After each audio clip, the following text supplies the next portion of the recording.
sabe mais sobre futebol aquele que não sabe só sobre futebol.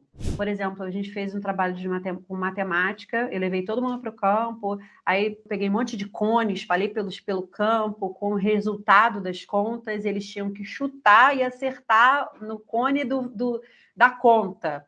E era contra, era um aqui e um aqui. A gente falava para os dois, eles tinham que chutar. Então, o primeiro que chutasse e acertasse, ia ganhar o ponto.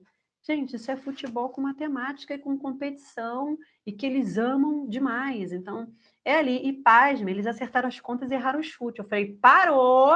Quando eu falo da pedagogia dentro do futebol, a pedagogia dentro do futebol não é documento. Toma aqui um histórico escolar, toma aqui uma declaração e matricula.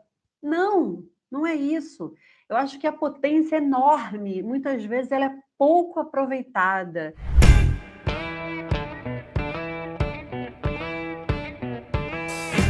Senhoras e senhores, bem-vindos a mais um IdeaCast. Eu sou o Charles Mota, eu estou aqui na técnica com o professor Rodrigo Portal, o professor Fábio Fernandes participando mais uma vez, lenda do futebol carioca, com mais de 30 anos de experiência propriamente dita no esporte mais popular do mundo, mais popular do Brasil. E temos uma convidada ilustre hoje, a pedagoga Patrícia Negreiros, que veio a brilhantar o nosso bate-papo. A gente vai falar de educação no esporte, mas muito focado na perspectiva da intervenção da figura do pedagogo, da figura de quem entende o esporte como ferramenta de formação educacional. E dentro desse contexto, que ninguém está apartado da realidade, ninguém vive numa bolha, a gente vai interagir dentro dessa proposta. Falar sobre linguagem, sobre o ambiente que contextualiza toda a relação do esporte de alta performance no Brasil e no mundo, né? Fábio, Patrícia, muito obrigado pela oportunidade que vocês estão dando aqui para a gente interagir, para a gente trocar. Então, a primeira provocação que eu faço, Fábio, pode me interromper a hora que você quiser, mas a primeira colocação que eu faço para a Patrícia é que, como educador, a gente é sempre um pouco, geralmente, a gente é sempre um pouco mais velho de quem a gente está construindo a intervenção, propriamente dito. Então, somos de gerações diferentes. Então, inevitavelmente, temos linguagens diferentes e percebemos a realidade de maneira diferente, né? Mesmo sendo embebido no mesmo caldo cultural. Como a gente se mantém atualizado com essa linguagem, Patrícia? Onde é que a gente busca para a gente continuar interagindo e entendendo bem toda essa comunidade? Ainda mais no esporte de alta performance, né? Então, vamos lá. Primeiro, muito obrigada pelo ilustre, foi maravilhoso, adorei, obrigada. E estar aqui com vocês é um prazer, Fabinho.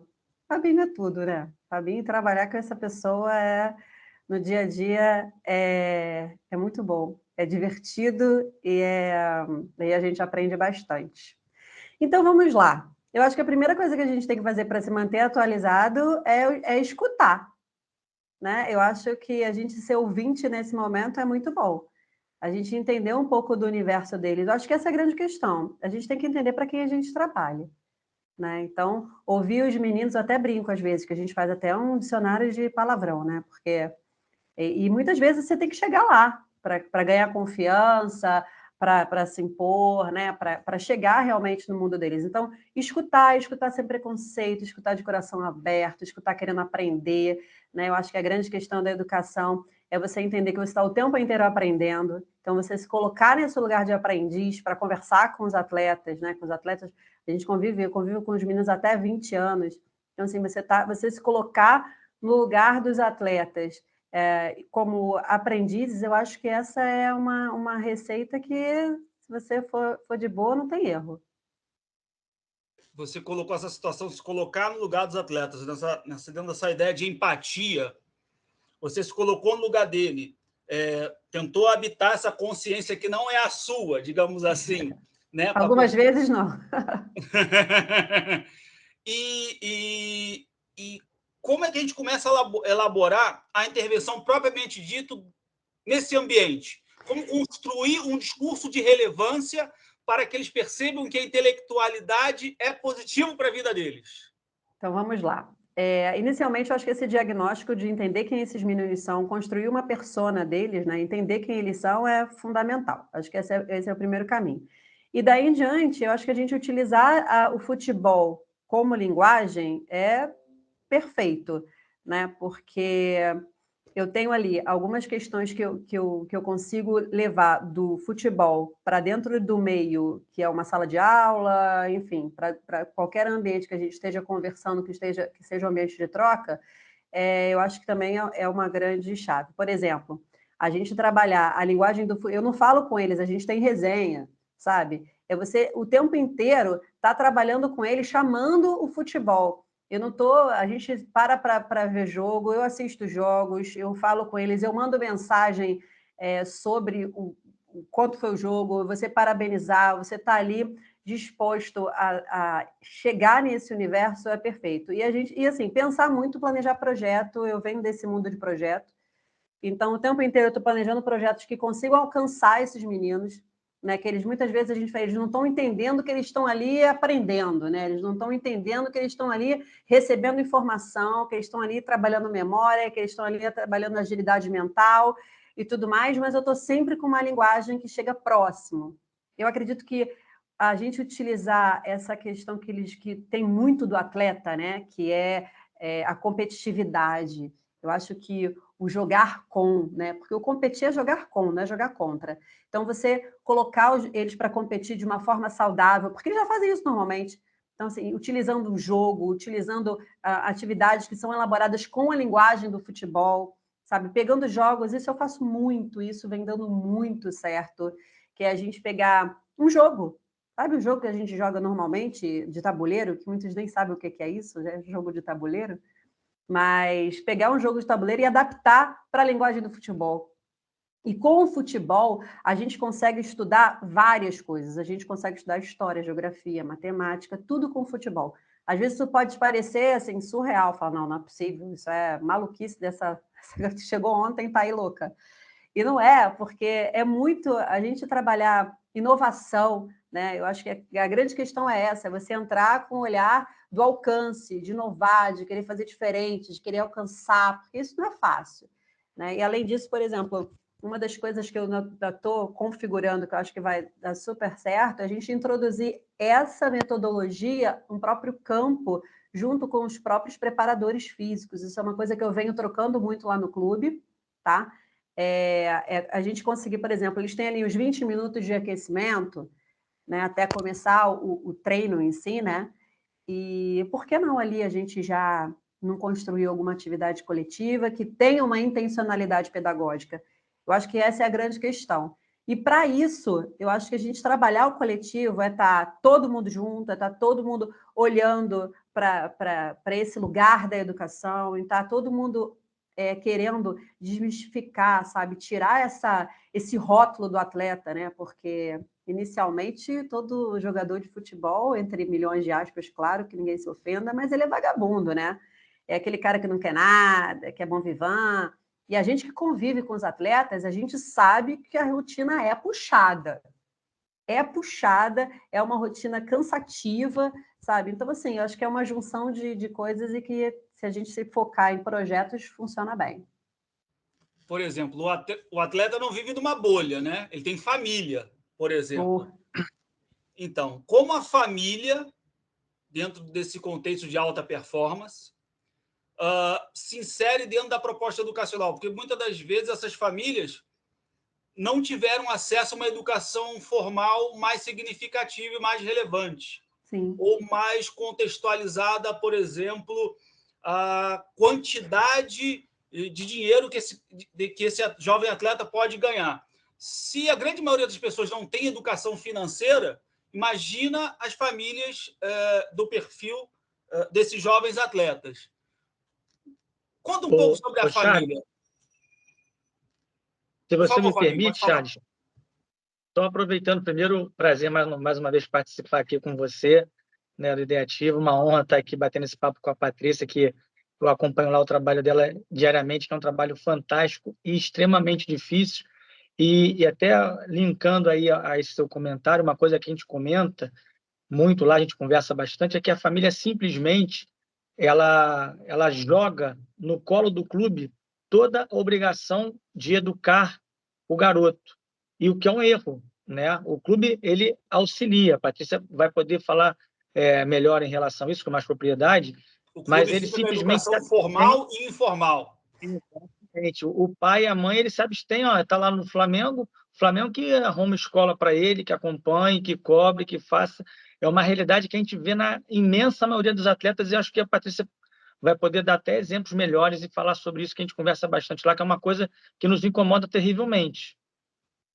Assim, na verdade, a gente tem dois modelos, né? Porque quando a gente enxerga dos atletas. A gente tem aquele que a família é extremamente participativa, né? Que está ali, que quer saber, e que se comunica, e que está preocupado e tudo mais. E a gente tem uma maioria aí de atletas que simplesmente a família, assim, claro, óbvio, existe o interesse e tal, mas a obrigação passa a ser do clube.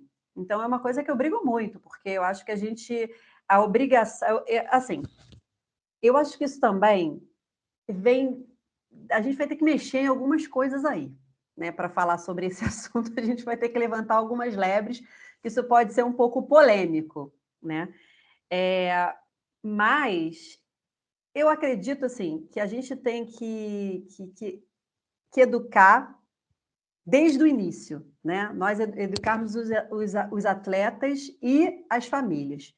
Por quê? Para o protagonismo, para a autonomia. Porque a gente fala tanto que esse atleta tem que fazer, tem que ser, né? Tem que ir, tem que caminhar com as próprias pernas, né? A família e tudo mais, mas, ao mesmo tempo, o futebol também está ali, ó, o tempo inteiro dando coisas na mão desse atleta, né? Ele está ali, um exemplo, ele tem que tirar um passaporte. Em vias normais, quando eu fui tirar meu passaporte, né? O atleta não. Existe toda uma organização para esse atleta ir tirar um passaporte. Então, quem leva o documento, isso não é o atleta. Então, ali, isso é protagonizar? Isso é dar autonomia? Não é. Mas isso é garantir... Ele tem a menor consciência do que está acontecendo com ele. Ele só entregou os documentos e confia. E foi. Não, e ele foi até lá para assinar. Em qualquer outra realidade, isso é extremamente perigoso. Entregar todos os dados para uma pessoa. E você entende? Por exemplo, Fabinho sabe disso. A gente vai, por exemplo, vai fazer uma viagem. Não é uma coisa assim, eu vou fazer uma viagem, eu me preocupo em pegar meu passaporte, em pegar minha identidade, né? Tudo certinho. Os atletas, como é que funciona a viagem? Toma aqui o passaporte, toma aqui. E isso não é assim, Fabinho? E é assim, isso é protagonizar? Não é. Mas, de certa forma, quando a gente vai olhar que um clube de futebol é uma empresa, né?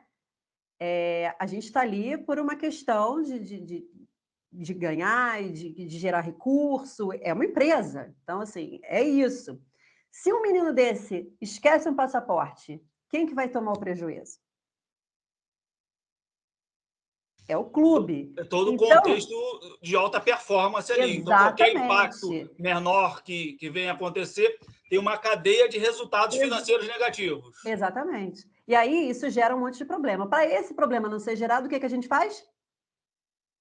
Tira o protagonismo desse... Porque aqui eu estou falando não só de atleta. Cria uma bolha artificial ao redor do cara, né? Exatamente. Entre aspas, se torna babá dele. A gente comenta muito isso lá. Porque é isso, o que você mais faz... que isso, que tem muita babá que corrige, manda fazer, anda sozinho, vai... depende, né? Mais que uma babá.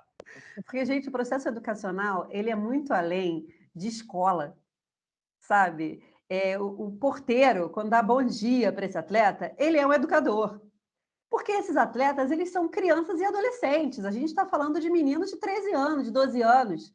Então, eles são crianças e adolescentes. Então, a partir do momento que ele cruzou aquele portão, todo mundo que fala com ele é educador. É isso. Então, assim, não só ter o olhar do atleta, mas também ter um olhar que ele é um adolescente, que ele é uma criança, sabe? Eu vejo também que é muito, muito por esse lado. E muitas vezes a gente acaba não protagonizando esse atleta, né? Por exemplo, ele vai tirar um RG. A gente que tira, né? Por quê? Para gerar menos problema, para ter menos, né? Enfim, para que a gente possa agilizar todo um processo. Então, a gente acaba, sim, pegando o atleta e fazendo assim, ó, nele, criando a tal da bolha, e depois a gente fala, não, mas ele precisa ter autonomia. Como? Se desde novo ele vem sendo, né, blindado por empresário. Além de fazer, nem mostra para ele como desenrolou aquela história toda ali. Pois é, aí a gente tem um diferencial, porque a gente tem no setor, por exemplo, a gente trabalha com 2 assistentes sociais, que sentam com eles e falam assim, ó, você sabe por que você está fazendo isso? Então a gente faz a nossa parte. Então, assim, a gente tem a solicitação, que é uma solicitação institucional, que tem que ser feito, e que a gente entende que aquele não é o melhor formato, mas a gente também entende a visão da onde a gente está, da empresa. Então, o que a gente tenta fazer? Minimizar esse problema. Então, aqui, ó, você está vendo sabe o que é isso aqui? Então, você sabe para que você está fazendo isso? Você sabe o que é um protocolo? Não. Então, deixa eu te explicar o que é um protocolo. Então, assim, entra aqui, senta aqui, entra no site tal, bota aqui, coloca seu RG. Sabe mexer em e-mail? Você tem e-mail? Não tem. Então, bota e-mail. Então, assim, ali, isso tudo faz parte de um processo pedagógico que a gente vai tentando quebrar essas barreiras né, dessa redoma aí de vidro para eles poderem entender o que é ser um cidadão, porque é isso, né? Alistamento militar. Como é que é? Pega todo mundo, leva todo mundo para alistamento militar, volta com todo mundo. Eu lembro do meu irmão que ficou na chuva de madrugada para tirar o alistamento e meu pai tem que ir, tipo, virou homem, tem que ir sozinho, pá. Então tem muito isso. Então, assim, eu também acho que, ao mesmo tempo que a gente cobra, a gente também facilita em algumas questões, até para a gente gerar menos problema para a instituição. Então, quando a gente volta a falar isso sobre escola, é um pouco isso também. Eles já estão acostumados a serem tratados dessa forma. Né? Eles já estão meio que habituados no ritmo. Eles vêm de outros clubes, às vezes eles se chocam um pouco porque eles falam assim: ah, para você fazer minha matrícula, eu falo, então, eu não faço matrícula. A matrícula é responsabilidade do seu responsável legal. E eu converso com os pais e chamo esse pai para a responsa. Ó, você tem que ir na escola. Não, mas no clube tal, a escola é dentro da escola do clube, então. A gente não tem escola dentro do clube, as escolas que são essas. O que eu faço? Eu acabo sendo coparticipativa desse processo e não a protagonista desse processo, porque não é a gente que tem que fazer isso. Responsável pelo seu filho é você. Né? Eu até, assim, o Fábio sabe que eu sou uma flor delicada, assim. Eu falo, uma vez eu falei assim, gente, olha só, eu não pari o filho de vocês. Uma reunião que eu dei, eu falei, eu não pari o filho de vocês. Sabe, a responsabilidade é de vocês. Sabe, se ele não está bem na escola, vocês têm que ter essa responsabilidade. E é óbvio que o tempo inteiro eu estou ali por trás, eu estou analisando, vendo frequência, a gente está ali por trás.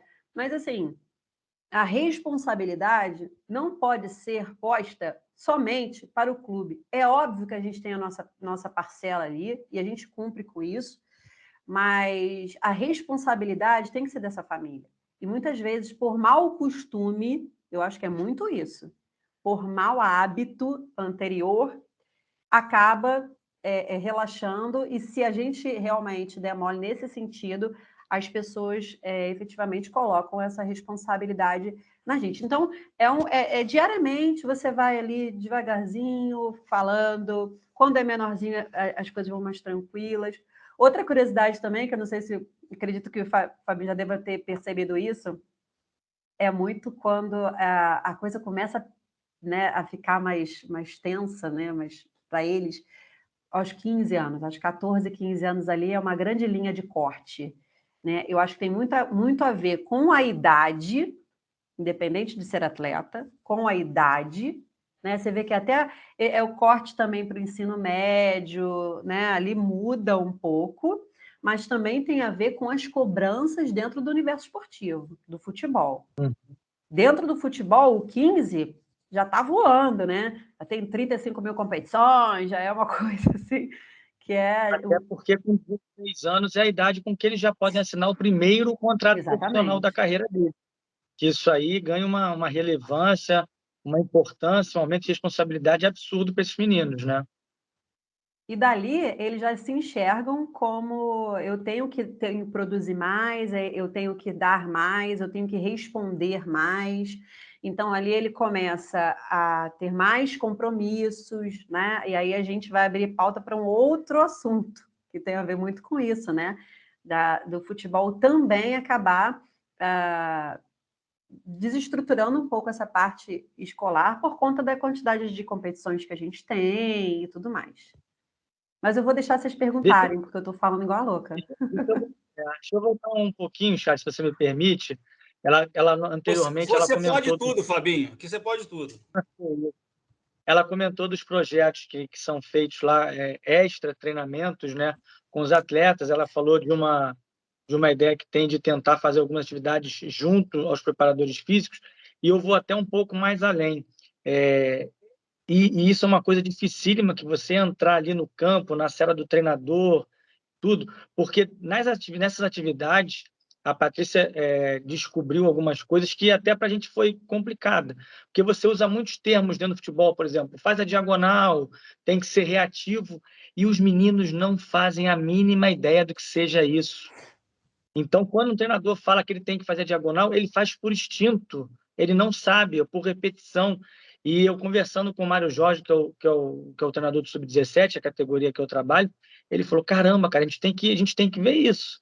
A gente tem que buscar uma forma de chamar os garotos e perguntar. E a Patrícia conseguiu, dentro desse projeto, perceber essas situações. Eu queria até que ela comentasse um pouquinho com a gente, por favor. Então, inicialmente, eu fiz uma avaliação com os meninos para entender o que eles sabiam, né? E aí, por exemplo, vogal, eles não sabiam o que era uma vogal, não sabiam o que era paralelo, não sabiam o que era diagonal, ímpar, par. E aí eu falei, bom, eu até foi uma indicação, eu peguei o glossário que é da CBF, que ali tem uma série a linguagem, aí entra novamente a questão da linguagem, para entender o que eu poderia ajudar dentro da parte até de matemática e português, que eu pudesse dar uma brifada para que isso pudesse refletir em campo, porque eu acho que essa é a grande questão do nosso trabalho, fazer com que eles consigam render melhor dentro de campo e também fora das 4 linhas. Eu acho que esse é se a gente conseguir isso, está perfeito. Então, assim, por exemplo, eu explicar para eles o que é uma diagonal é uma coisa.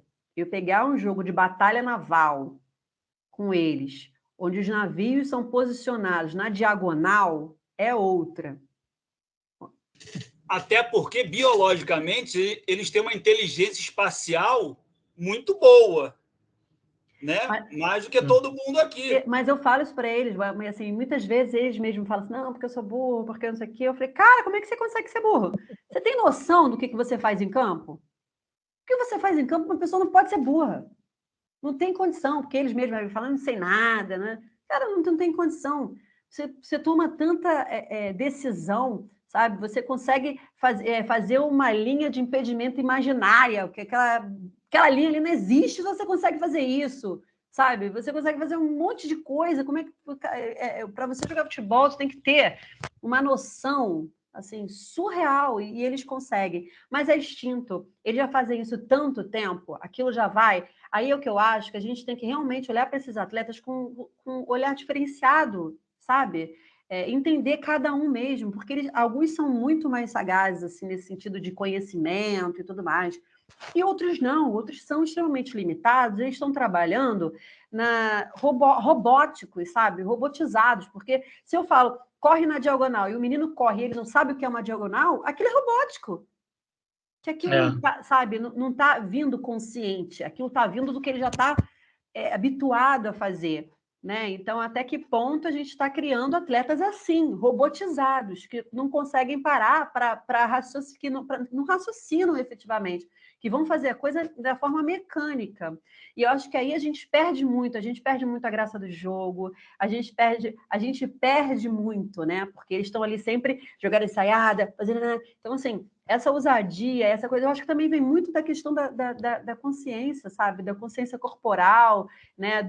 Dessa questão também do saber, né? E eu acho que a gente inserir, porque isso é matemática o tempo inteiro, sabe? Ele está ali o tempo inteiro, cara, é tudo muito calculado, né? Muito lógico. Então, eu faço muito jogo de lógica com eles, sabe? Para fazer raciocinar. Então, quando eu falo da pedagogia dentro do futebol, a pedagogia dentro do futebol não é documento. Toma aqui um histórico escolar, toma aqui uma declaração e matricula.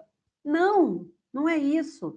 Eu acho que a potência é enorme. Muitas vezes ela é pouco aproveitada, sabe? Eu tenho as colegas que eu tenho certeza que vão concordar comigo, é pouco aproveitado. A gente pode fazer coisas muito, sabe, maiores junto com as comissões, né? E, inclusive isso, abrir o horizonte dos meninos, sabe? Mostrar para eles como é que eles podem... Por exemplo, quando eu falo quem é um jogador, por exemplo, a gente fez um jogo onde a gente falou muito, por exemplo, do Kaká, em que lugar que o Kaká jogou. Pô, aí eles começam a viajar, foi em tal lugar, então pesquisa. Ali eu já estou utilizando a pesquisa. Sabe? Ele jogou em tal lugar, onde é que é isso? Ali eu já estou falando de geografia. Sabe? Então, a gente conseguir pegar o futebol e a gente consegue fazer uma viagem tão bacana, sabe? Que se as pessoas soubessem a ferramenta que a gente tem na mão, porque é uma potência, porque esses meninos respiram futebol. Se a gente pegar tudo que a gente quiser, qualquer coisa que você falar aqui, a gente linka futebol, sabe? A gente consegue, de algum jeitinho, colocar o futebol. Então, é isso. E fazer com que eles entendam melhor o jogo é perfeito.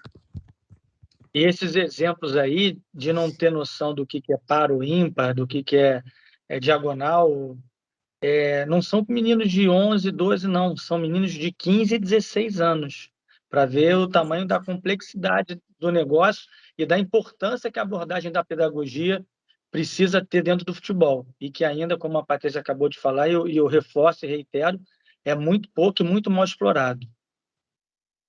Em muitos contextos, a intelectualidade é demonizada, né?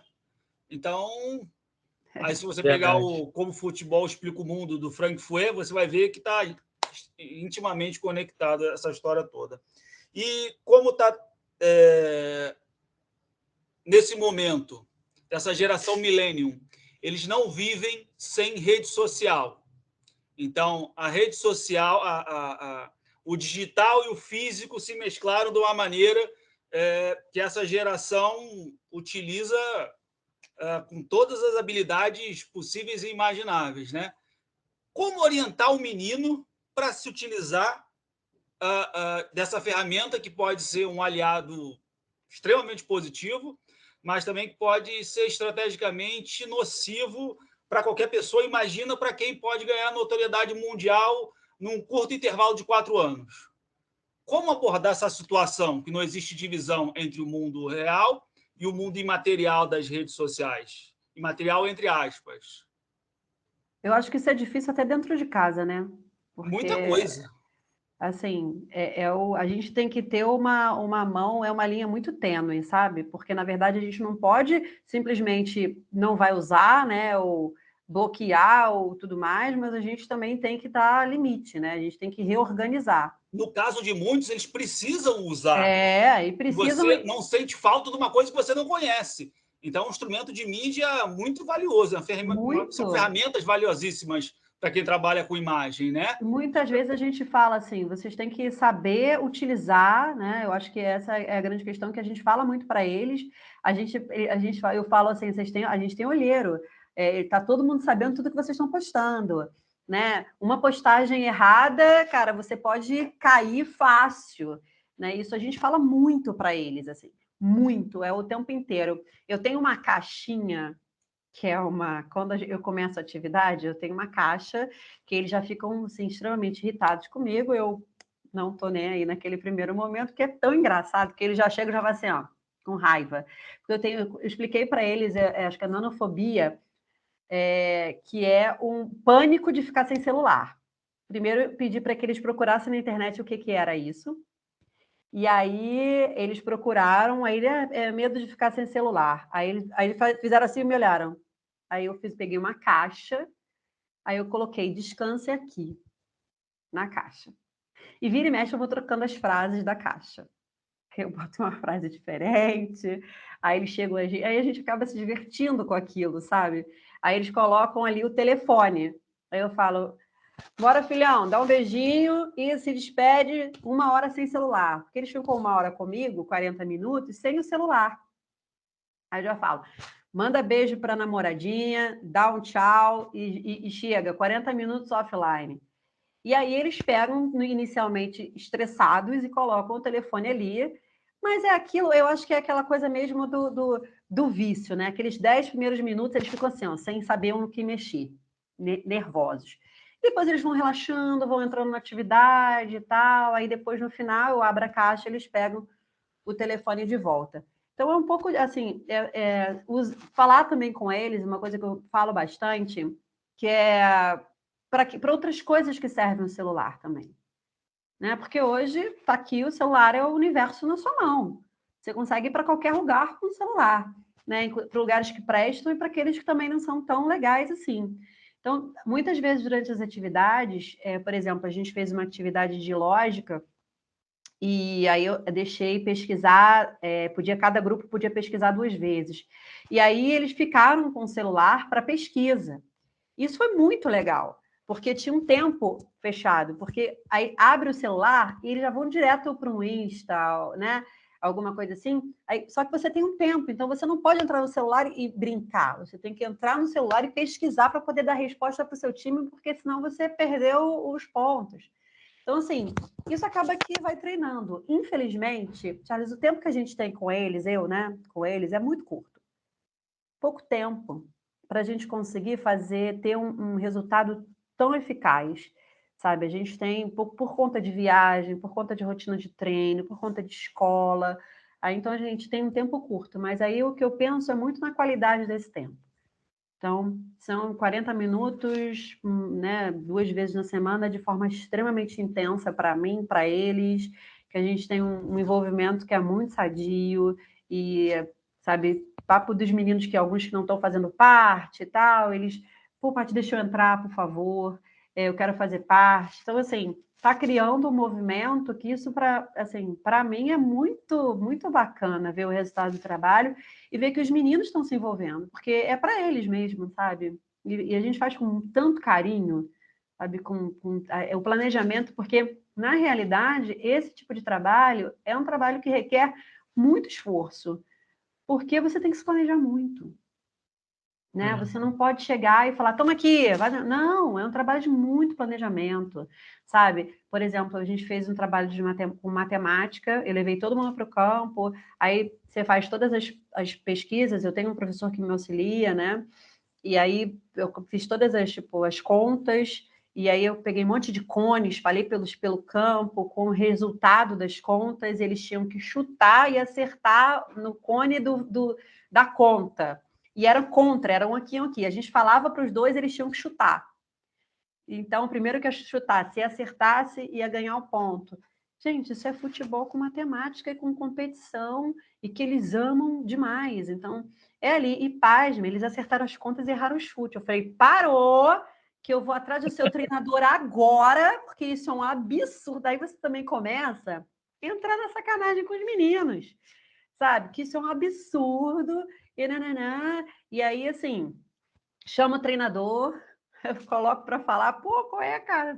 Então, assim, você acaba envolvendo, porque isso também é muito legal. Eles verem que o Fabinho está comigo, eles verem que o Leonan, que é o treinador, tá comigo. Isso me fortalece a nossa área, sabe? Isso é muito legal, porque não são todos, sabe? Mas tem coordenadores e supervisores e treinadores que abraçam efetivamente essa causa e isso potencializa demais o trabalho. Os meninos olham e falam, pô, tá ali, eu acho que é porque é legal, sabe? Porque o treinador, ele é, para os meninos, o grande exemplo, né? Aquela coisa do treinar. Eu brinco com eles, eu falar e o cachorro latir é muito perto, né? Mas se o Leonan fala, todo mundo obedece. E é isso, sabe? Só para ajudar a ilustrar um pouquinho essa questão das redes sociais, do envolvimento deles com o celular, né? Era uma coisa que me incomodava, mas eu já desisti. Quando acaba o jogo, Eu sou de um tempo que, quando acabava o jogo, a primeira coisa que o cara queria fazer era tomar um banho e comer alguma coisa porque estava com fome. Hoje em dia, não. Você acaba um jogo, você entra no vestiário de uma equipe de futebol, estão todos eles uniformizados, eles tiram a chuteira e o meião, lá ficam, e no celular. E não adianta, eu tentei, mas eu desisti. Então, eu dou uns 15 minutinhos, que aí eles entram na rede social, eles, obrigado pela partida, colaborei com uma assistência e um gol. Mais aquelas frases que todos os jogadores colocam. Quando tem uma rivalidade, é campeão, sacaneia o cara do outro time, que eles são amigos. Aí um falou uma gracinha no jogo passado, você guarda e devolve a sacanagem no outro. Aí já procura, já querem a foto, já perguntam, cadê a foto? Cadê para postar a foto do jogo? Então, e não adianta você ir contra isso. Não adianta, você vai bater com a cabeça contra a parede. Então, eu deixo uns 15 minutinhos, aí depois dos 15 minutos eu entro no vestiário, rapaziada, vamos lá, banho, vamos embora, temos que ir embora, porque se deixar, vai ficar uma hora ali. Com certeza. Da mesma maneira que eles estão suscetíveis a se dedicar muito tempo às redes sociais e fazer alguma atitude negativa, algum comentário não positivo que vai impactar a carreira dele, influenciar a carreira dele, ele também está suscetível a absorver coisas não tão positivas, como as fake news da vida, né? Então, criar esse espírito crítico também deve ser um grande desafio. Uma coisa, até falando sobre isso, tem um jogo que eu apliquei, tem, sei lá, 2 semanas, que era tipo fato ou fake, que foi super legal. legal. Bem bacana. O nome eu gostei, bacana. Foi super bacana. E eles, aí assim, faziam as perguntas e era um contra o outro, é fato ou é fake? Aí, é fake, perdeu, é fato, aí você dizia o porquê. Então, assim, eu acho que isso é muito bacana, você criar também, você pensar na atualidade, o que está acontecendo, e trazer para eles a realidade. E outro jogo, que foi um jogo que esse eu criei efetivamente, que é uma das coisas que eu amo fazer, inclusive, é criar jogos mesmo, e que se chama Posicione-se, que é um jogo que tem cartão vermelho, e um cartão verde, e fugindo um pouco do amarelo, mas... E aí eu criei alguns temas polêmicos, e aí a gente faz perguntas, por exemplo, você foi até mas foi essa coisa que eu vou falar agora, uma questão, foi em outro momento, mas não falei isso com os meninos não, mas é um exemplo. Você vê duas pessoas no campo que, sei lá, 2 meninos que se beijaram. O que você faz? Posicione-se. E aí ele vai lá na frente e fala o que ele faria, né? O que eu faço? Eu vou lá, eu falo para o treinador que eu vi 2 meninos se beijando, ou então, não, eu não faço nada, cada um sabe de si. E aí eles se posicionam. E são perguntas efetivamente provocativas, sabe? Para que eles possam raciocinar, pensar e falar assim, o que eu vou fazer?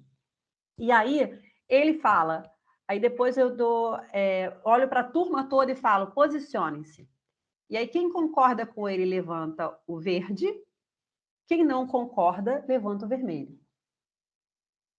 E aí ele desafia por exemplo, Fabinho não concordou comigo, então eu quero escutar o que ele faria de diferente de mim. Isso também trabalha o ouvir o outro, sabe? Que é tão bom você ouvir o outro. É tão importante, porque você tem todo o direito, e é tão bom mudar de ideia, né? E ele pratica a exposição, né? Totalmente. Pode ter exposição numa escala de milhões de pessoas. Porque, na realidade, isso é ele, o jogador de futebol é isso o tempo inteiro. Porque ele se expõe não só jogando, porque o jogar para ele é uma exposição total, e depois ele também tem que se expor mediante o que foi aquele jogo. Né? Eu falo assim, eles não têm muito repertório, então a oralidade acaba sendo complicada. Então, esse tipo de jogos, isso acaba ajudando esse momento desse atleta, sabe? Tem um outro jogo que é de cubo, que é super legal também, depois eu posso dar as dicas aí para quem quiser, que são os cubinhos assim que você joga e você constrói ideias. Isso, inclusive, a comissão adora, né? Que eles também jogam. Você joga e você, por exemplo, são dados, são 9 dados, com várias posições diferentes, ações diferentes, e aí você joga e você tem que construir uma história com cada coisa que vai caindo. E isso é muito legal, porque aí você acaba fazendo uma redação mental. Que você Isso. tem que iniciar, tem início, meio e fim, e você tem que ter repertório, né? Você tem que ter coisas para você falar, para você construir, né? Para você desenvolver. Isso é muito bacana. Então, assim, a gente tem várias ferramentas para ajudar esses meninos a se desenvolverem, né? Eu acho isso. Até esse repertório vai dar background para ele interagir com um treinador Total. de outro continente que vai contestá-lo dentro da prática esportiva. Ele precisa ter repertório para poder se posicionar de uma maneira bem favorável para a tese dele, no caso, né? Então, ele precisa ter essa elaboração cognitiva para poder fundamentar o que ele vai abordar com o treinador. Exatamente, mas é assim, e isso eu acho que a gente consegue desenvolver, mas tem que ter esse olhar, sabe? A gente tem que ter um olhar mais generoso nesse adolescente, né? Porque ele e a gente sabe que são poucos que chegam lá de verdade, né? E aí, a gente tem que ter mais responsabilidade sobre isso. Quando eu falo a gente, eu falo futebol, né? Porque nós estamos aqui falando de futebol, nós somos o futebol, a gente compõe esse núcleo, sabe? Então, eu acho que também é responsabilidade nossa, é responsabilidade de todo mundo que trabalha com futebol, sabe? De olhar para esse atleta como um adolescente também. E olhar para ele assim, não são todos que vão chegar. Gente, e aí? Sabe? Quem não chega, o quê? Tudo bem? Tudo bem para todo mundo? Sabe? Para mim não tá. Quem não chega? Quem não chega e não estudou? Quem não chega e não teve uma família presente? Sabe? Quem não chega e ficou e viajou a vida toda, foi treinando aqui, treinando ali, treinando aqui, e a gente sabe que quem vai jogar na várzea, quem vai não ganha, sabe? E a ilusão desse futebol. Então, o que a gente vai fazer para caber na cabeça desses meninos? Isso não é responsabilidade nossa? Eu acho que essa fica a grande pergunta aqui desse momento, porque é responsabilidade nossa para mim. Tem uma frase de um pensador que fala mais ou menos assim: o futebol cria divinizados e tritura sonhos. É verdade. É mais ou menos isso. Quantos divinizados surgem e É. quantas almas foram sacrificadas para surgir esses divinizados? Exatamente. Então, assim, a Né? gente tem que pensar nesse pessoal que não é a minoria, né? A gente está falando de uma grande maioria. Com Então, a gente, certeza. a gente tem sim que ter uma responsabilidade em cima disso. E essa responsabilidade tem que ser real, né? Não dá para a gente dizer que a gente faz. A gente tem efetivamente que fazer. Um dos grandes desafios agora, que a gente acaba escutando muito na mídia e lendo muito na internet, nas publicações científicas, é o pós-carreira, uma educação pós-carreira. Né? Esses atletas têm grande dificuldade de se reinserir no mercado de trabalho, porque respiraram futebol, pensaram futebol a vida inteira, 2/3 da vida só pensaram futebol depois que se aposenta. Como a gente cria uma educação voltada para essa perspectiva, para essas figuras que saem, param por volta lá dos seus 30, 35 anos, ou seja, ainda estão fisicamente muito ativos, muito saudáveis e com uma energia muito grande, com a expectativa de vida de pelo menos mais 50 anos. Como pensar esse momento, uma educação para esse momento dessas figuras? Agora é uma provocação que eu estou fazendo para você. E para o Fábio viu surgir, né, revelar, né, muitos atletas se destacaram e pararam enquanto o Fábio já estava no mercado, né? E isso é um problema concreto que as entidades esportivas estão lidando em todo quanto é lugar do mundo. Como é que a gente pode começar uma provocação, só para dar uma pincelada? Como é que a gente começa a provocar essa situação pós-carreira, uma educação para pós-carreira? Eu vou começar falando que eu acho que tem que começar na base mesmo, sabe? Eu acho que esse assunto tem que ser tratado na base já.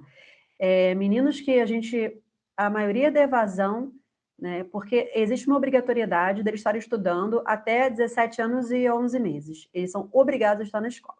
Até aí, tudo bem. Aí, fez 18 anos, ele sai da escola porque não é mais obrigado. Então, assim, Se a gente fizer efetivamente um trabalho na base mas com todo mundo, é isso que eu falo, não adianta só um, dois, sabe? Se a gente fizer um trabalho onde existe essa importância, sabe, desse treinamento, olha a loucura que eu vou falar agora, onde a CBF fale, só vai jogar quem tiver o ensino médio, sabe? Onde o futebol comece a se posicionar dizendo, sim, a educação é importante, eu acho que é aí que a gente vai começar a construir. Que você me perguntou sobre a construção. Isso é a minha ideia. Eu acho que é isso, eu acho que a gente tem que começar da base a não só exigir, sabe? Mas a efetivamente, entre aspas, punir, falar, você não tem, então não dá, sabe? E também dar ferramentas para que esse menino tenha, porque o futebol muitas vezes massacra e aí acaba, né, o adolescente desistindo do estudo. E isso vem, eu falo muito isso com os meninos lá, né? E eu escuto assim, não, eu não posso fazer uma faculdade agora porque, pô, tô no 20, cara, não tá dando, treino, é jogo, é treino, não tenho tempo para nada. Então, assim, não tenho tempo para nada. Então, eu acho que isso tem que ser um pouquinho reavaliado, sabe? Eu sei que é o futebol, é isso, o jogo é esse, sabe? Mas vai chegar um momento que quem nos vai se sacrificar muito agora, ainda mais agora que tem online, um monte de coisa aí rolando, vai chegar no meio de carreira, fica perdido. E assim, você falou sobre frase, eu não sei quem foi que falou essa frase, mas eu amo que sabe mais sobre futebol aquele que não sabe só sobre futebol. Eu acho que essa é a grande questão. E eu falo muito isso com os meninos, sabe? Você só sabe sobre futebol, você não sabe merda nenhuma, sabe? É meio isso. Você não sabe nada. Você só sabe futebol? Não, vamos saber de outra coisa, vamos falar de outra coisa, sabe? Aí um falou assim, vou falar de política. Eu falei, meu amor, você tá vivo um político? Vamos falar de política, então, sabe? Por que não? Eu acho que é muito isso. Vamos furar essa bolha. Eu acho que a gente tem que começar a parar de olhar para o atleta como um ser limitado, sabe? Ele não é um ser limitado, ele é inteligente pra caramba, sabe? E ele pode, assim, ele pode e a gente tem que querer também. A gente tem que querer. Agora, Eu não só quero bola na rede, sabe? É meio isso. mas É uma utopia do caramba que eu tô falando, né? Tipo, tá bom. deixa eu deixar, é bom, né? Mas vou colocar aqui uma polêmicazinha que a gente precisaria de muito mais tempo para poder discorrer sobre isso, que diante dessa colocação sua, Charles, do pós-futebol, e que a Patrícia falou que teria que começar embaixo, só que, infelizmente, quem deveria se preocupar com a educação desses meninos, que, como ela falou muito bem, é a CBF, que é a entidade maior de futebol do nosso país, e os diretores dos clubes brasileiros, não estão nem aí para isso, infelizmente. A verdade nua e crua é essa. Mas isso aí seria tema para um outro debate, para outra discussão envolvendo inúmeras pessoas. A gente tem... são raríssimos os exemplos onde você ver clubes realmente preocupados com isso, e o futebol seria um excelente espaço para fazer, porque é onde todo jovem quer estar, cara, no Brasil. E você imagina a quantidade de meninos que você conseguiria dar encaminhamento, né? Que deveria ser feito pelas políticas públicas, mas a gente sabe que também não acontece. Os clubes poderiam ser usados como ferramentas para isso e não são, o que eu acho um grande desperdício. E assim, só pegando o seu gancho, Fabinho, eu acho que a gente tem que discutir mais sobre esse assunto, sabe? Eu acho que a gente tem que falar mais sobre isso, mas falar sem, sabe? Sem aquela nuvenzinha, né, poliana. Não, eu acho que a gente tem que falar e tem que escrachar, tem que falar de verdade ali. E o Nelson Rodrigues mesmo, a vida como ela é total, porque é isso, a gente tem uma fala mega política, sabe? É isso aí. A gente tem uma fala mega política, né? Todo mundo muito politizado para falar sobre isso, com muitos zelos, com muitos dedos, e nananã, né? E sempre com aquela fala mais poliana, mais romantizada. Mas a gente tem que falar sobre isso, sim, a gente tem que comentar sobre isso, e não de forma política, mas mas assim, e não é com militância, não. sabe? Eu acho que é falar com responsabilidade, é assumindo o BO e, assim, beleza, esse aqui é o BO e como é que a gente resolve? E tá junto para resolver, porque se começar o mimimi, aí a gente não vai chegar a lugar nenhum. Agora eu vou fazer uma provocação. Outra. Eu conheci o Fábio de 2009 para 2010, que eu fui fazer uma grande competição por uma grande marca, que é até a co-patrocinadora da Copa do Mundo e dos Jogos Olímpicos. Aí você vai conhecendo o pessoal do futebol, eu conhecia antes o Bruno. Uma frase que eu escutava muito era o seguinte: mas você é do futebol? E não foi uma vez só, não. Mas você é do futebol? Aí eu pergunto, provoco você, Patrícia, num ambiente tão masculinizado, como é uma mulher chegar e ter uma nuvenzinha pairando nessa ideia? Vem cá, tu é do futebol? Olha, eu estava temendo que rolasse essa pergunta. É porque a gente não combinou antes, porque eu devia ter combinado assim, essa pergunta não vai rolar. E se rolar, olha, eu estou até raciocinando para ver uma melhor forma de falar. Mas eu escutei muito isso. Eu vou tentar mandar a Poliana agora. Não é uma tarefa simples. Não é. Assim, é engraçado que quando eu entrei nesse meio do futebol, quem me chamou para esse desafio foi o Eduardo Freeland, que é um cara que eu admiro demais. E ele me deu esse desafio. E quando eu fui, na verdade, como eu sou projetista, eu estava apresentando para ele um projeto. E aí a gente trocando ideia e tal. E aí toda hora ele perguntava.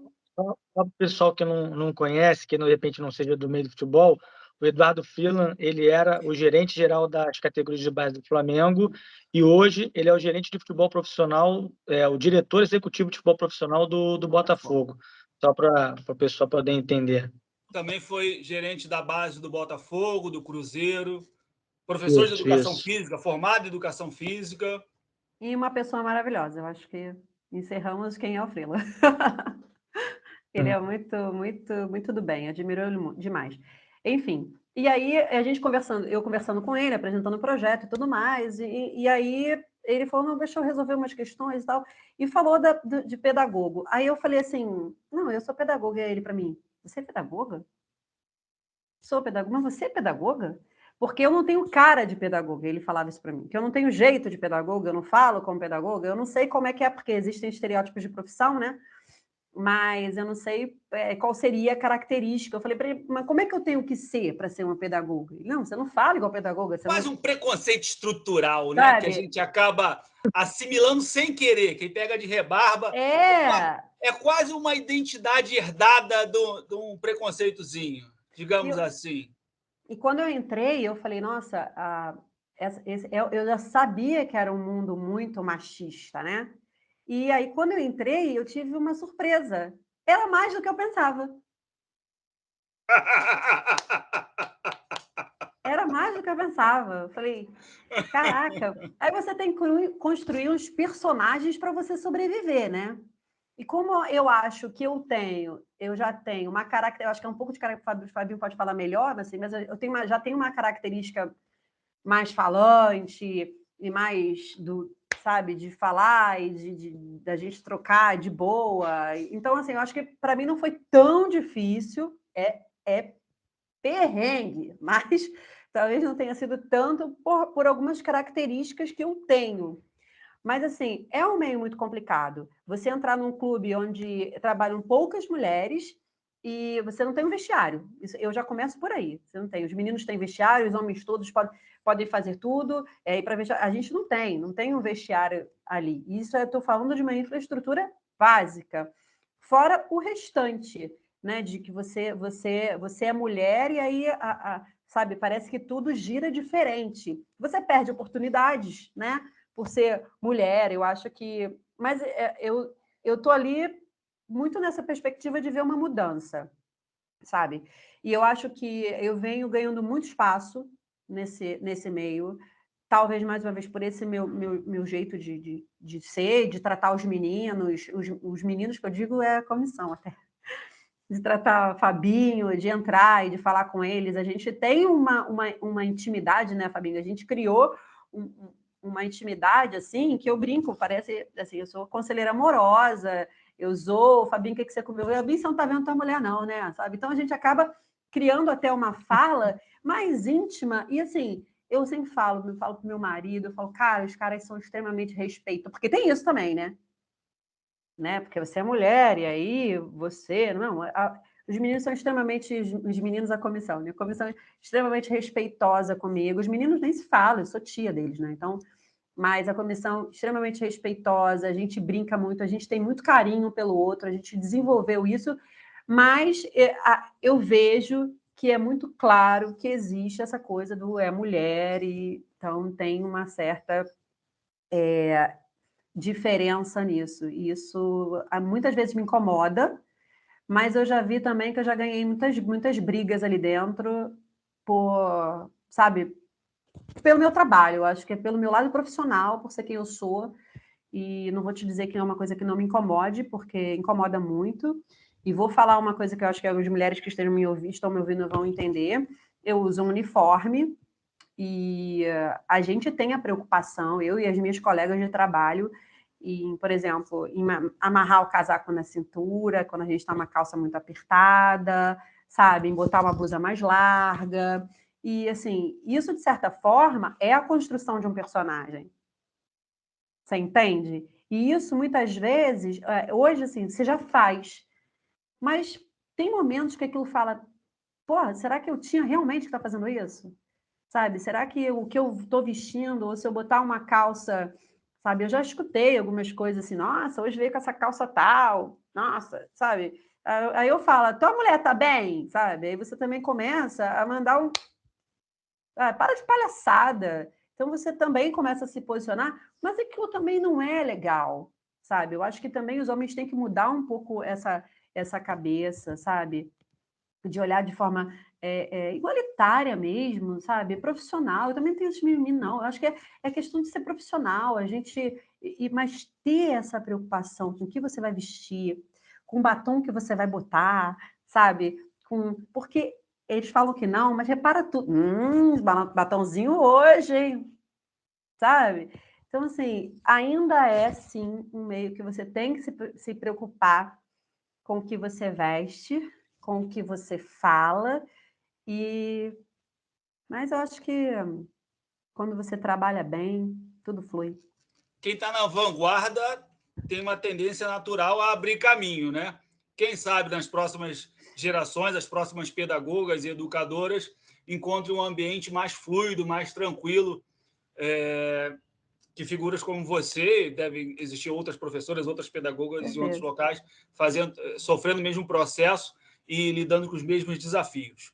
Agora eu vou fazer uma pergunta que eu faço sempre para todo convidado de futebol que trabalha no ambiente esportivo, só que de uma maneira diferente. Eu sempre pergunto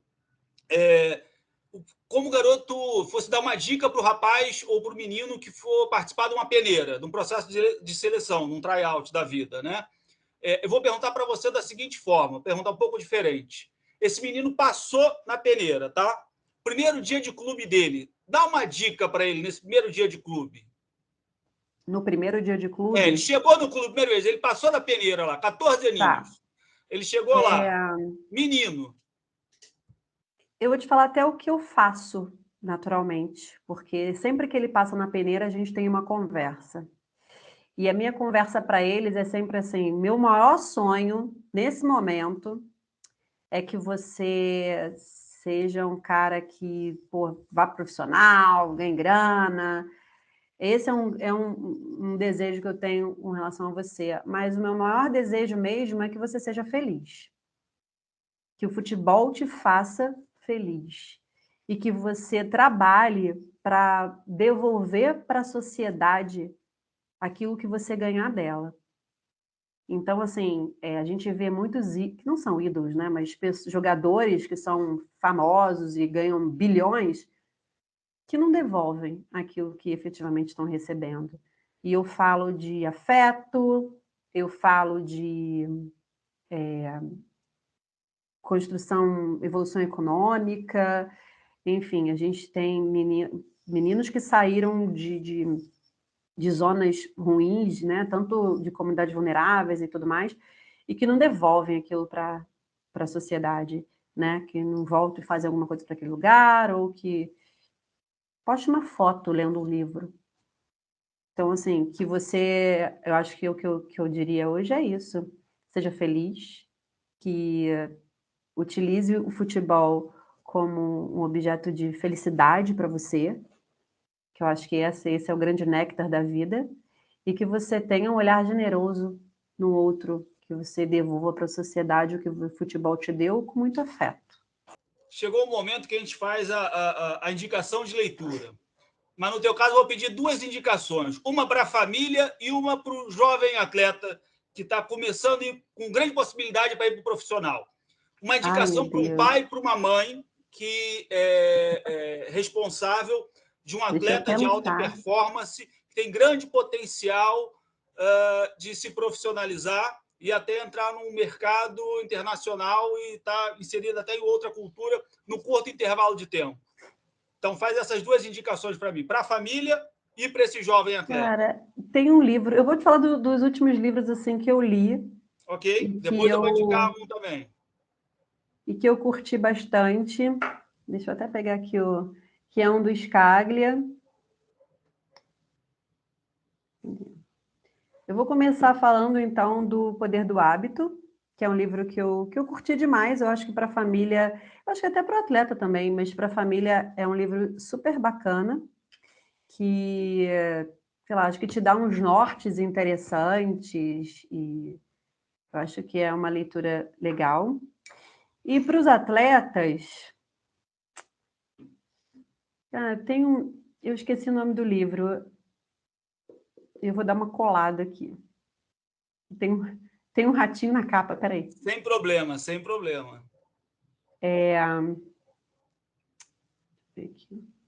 Extraordinário. Olha o celular, viu? Nesse momento.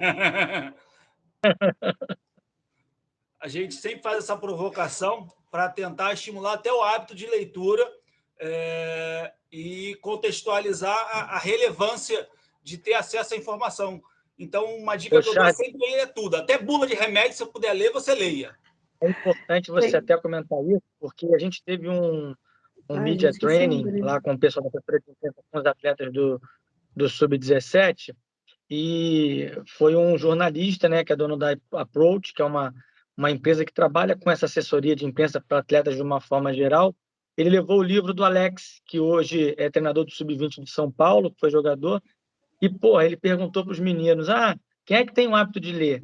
Ninguém levantou a mão. Na minha categoria Sub-17, infelizmente, ninguém levantou a mão. Ele deu o livro lá, depois eu vou até tentar me informar, mas é muito importante isso. E é um hábito que está se perdendo.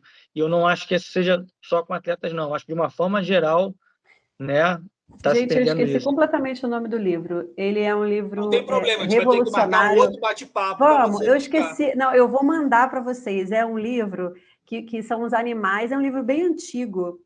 É como se fossem os animais que tomaram a sociedade. Sabe? Eu esqueci o nome do livro, mas é um livro tão bacana e ele te faz pensar politicamente. A Revolução dos Bichos do Orson Welles. É isso? A Revolução dos Bichos do Orson Welles. É isso aí. Eu lembrava só da capa, é um pouquinho. São distopias, eu também gosto muito. E eu achei aquele livro tão bacana. E uma vez eu estava pensando sobre ele, eu falei assim, cara, como que é exatamente isso, né? É um livro que te faz pensar efetivamente como que é essa coisa da hierarquia, sabe? Do poder, eu acho... Quando você experimenta o poder, a sua percepção em muda relação totalmente. ao outro muda e aflora tudo o que é de bom e de ruim em você. Exatamente, muda totalmente. E eu acho vale que é muito a pena isso. ler, é cheio de metáforas interessantes. Isso vale muito para os meninos, porque a gente vê como que eles mudam quando chegam lá em cima, sabe? É isso muito que veio na minha cabeça, porque é um livro de leitura fácil, de interpretação complexa, mas que fica uma mensagem que é muito interessante, sabe? O quanto que você muda quando chega lá. Orson Welles é maravilhoso. Oi. Eu sei que a gente está caminhando aí para encerrar o bate-papo, e eu quero até aproveitar aqui e colocar publicamente isso, que, né, você brinca, né, que eu já sou muito velho no futebol, não sei o quê, mas eu já trabalho como supervisor há 21 anos, e foi agora, conhecendo a Patrícia, que eu entendi que a pedagoga não é só a tia que resolve os problemas da escola, é muito além disso, muito além disso. E eu valorizo bastante, eu fiz questão até de sugerir o nome dela para a gente ter essa conversa por essa questão, porque eu tinha essa ideia errada, entendeu? Trabalhei com outras pedagogas em outros clubes, respeito, né, total por elas, claro, todas deram a sua contribuição, mas a primeira profissional que eu vejo e que me mostra que a pedagogia é muito além disso, tem muitas outras possibilidades para ajudar no desenvolvimento dos meninos, dentro e fora de campo, foi a Patrícia. Eu fico muito feliz de poder ter tido esse Ai, bate-papo aqui com gente. ela, para a gente poder, né, passar isso para as pessoas que estão nos assistindo agora. Agradeço muito, Fabinho, você é incrível. Tudo bem, gente, eu dei R$10 para ele falar isso, tô brincando. Tá bom, tá barato, Fábio, tá barato. Eu vou fazer duas indicações. Como eles falam, faz o Pix, faz o Pix. Agora eu vou fazer o Pix nesse momento, tá? Vou fazer Pix, não, vou fazer duas indicações de leitura, tá? Eu vou fazer a primeira, uma bem concreta, bem pragmática, que a bola não entra por acaso, do Ferran Soriano. Já li esse livro. Um dos maiores gestores esportivos de todos os tempos. Ele conseguiu criar uma marca globalizada do Barcelona, por exemplo. Tem um capítulo muito interessante sobre o Riquelme, craque argentino, e o quanto foi difícil para o atleta mudar de bairro. Né? Imagina mudar de país, de continente, e o quanto isso impactou a carreira dele. Então, ele foi praticamente jogado dentro do outro contexto cultural, que ele teve uma dificuldade muito grande para se adaptar.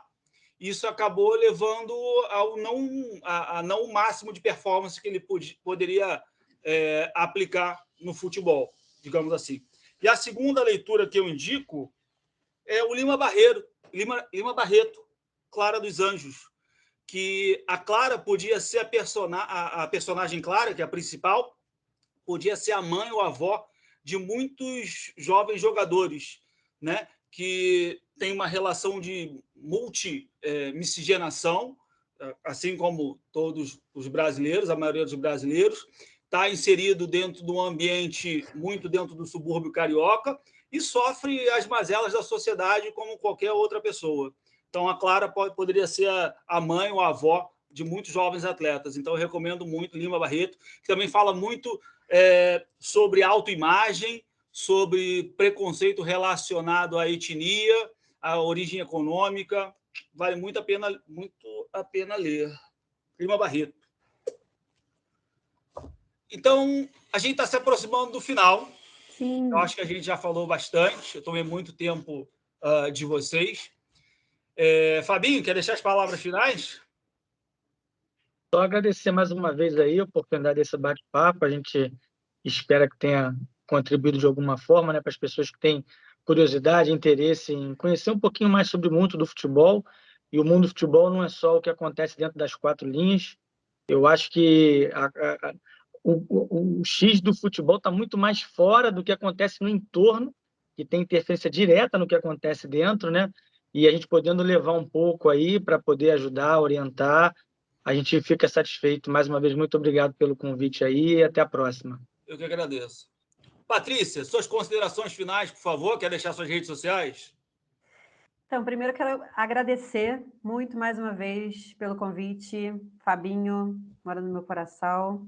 Obrigada por a gente falar de um tema tão importante, tão pouco falado, né, dentro do futebol.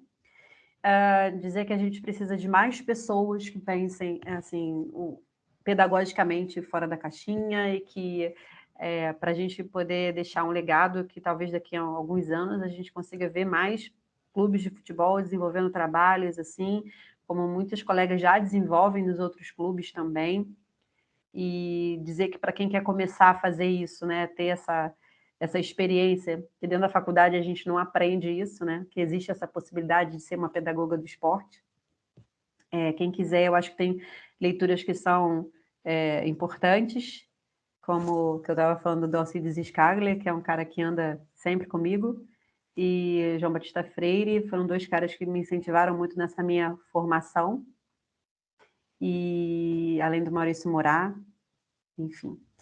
É isso. Murad me deu aula no mestrado. Ele é maravilhoso. E deu aula também para o professor Rodrigo Portal, que está aqui na técnica. Ele é maravilhoso e a gente já teve juntos em alguns momentos, assim, quando eu trabalhava em projeto, enfim, ele era meio padrinho, e foi um cara que me ajudou muito, me orientou bastante. Eu acho que começar por esses caras é bem importante para a gente entender melhor socialmente e a prática pedagógica do futebol, que é maravilhoso e que precisam de mais mulheres envolvidas nesse processo. Queria deixar sim minha rede social, que é Resenha Pedagógica, e Patrícia Negreiros, que eu tô lá. Obrigada. Eu que agradeço, foi um excelente bate-papo. Vamos desligar aqui, vamos até marcar outros, tá, pessoal? Vai desligar aqui, já vamos combinar outras temáticas e outros papos. Por favor. Eu só tenho a agradecer ao Fábio, à Patrícia, e eu sou o Charles Mota, eu estive na técnica aqui com o professor Rodrigo Portal. Fiquem bem, se cuidem, grande abraço, tchau.